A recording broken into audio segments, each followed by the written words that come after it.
Организацијските вештини представуваат основни животни компетенции кои го поддржуваат ефективното учење, емоционалната регулација и независноста. Кај возрастните со високофункционален аутизам, тешкотиите во управувањето со времето, планирањето и иницирањето задачи најчесто се поврзани со предизвици во извршното функционирање, а не со недостаток на способност или мотивација.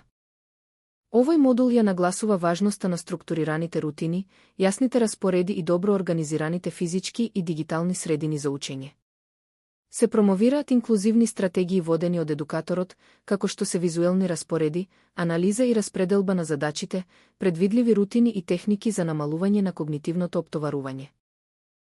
Овие пристапи имаат за цел да го зголемат ангажманот, да ја олеснат саморегулацијата и да ја поддржат автономијата во контексти на образование за возрастни и учење. Цели на учење.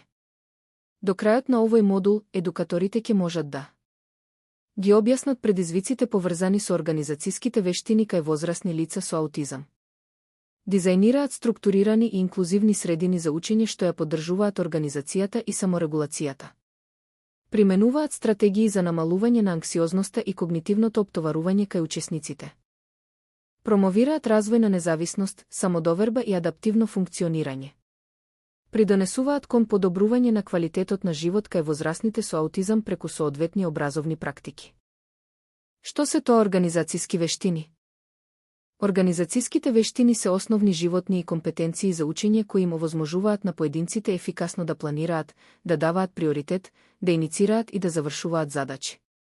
Тие се тесно поврзани со извршното функционирање, кое го регулира однесувањето насочено кон целта, саморегулацијата, работната меморија и когнитивната флексибилност. Кога извршното функционирање е доведено во прашање, може да се појават организацијски тешкоти дури и кога мотивацијата и интелектуалните способности се недопрени. Во учењето на возрастните, особено за возрастните со високофункционален аутизам, организацијските вештини играат клучна улога во намалувањето на когнитивното преоптоварување, управувањето со анксиозноста и поддршката на независноста. Јасните структури, предвидливите рутини и добро организираните физички и дигитални средини за учење дејствуваат како надворешни потпори што го подобруваат ангажманот и автономијата.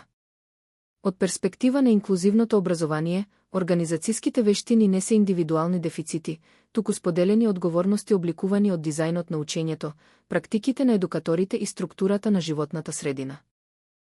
Улогата на едукаторот во поддршката на организацијските вештини. Образователите на возрастни играат клучна улога во поддршката на развојот на организацијските вештини преку намерен дизајн на учење и конзистентни практики. Наместо да се фокусира на недостатоците кај учениците, инклузивниот пристап препознава како структурата, јасноста и предвидливоста во рамките на образовната средина можат значително да ги намалат организацијските бариери. Со обезбедување јасни распореди, разделување на задачите на управливи чекори, користење конзистентни формати и организирање на дигитални простори за учење, едукаторите нудат надворешна поддршка за извршно функционирање. Овие стратегии помагаат да се намали когнитивното преоптоварување, да се минимизира анксиозноста и да се поддржи започнувањето и завршувањето на задачите.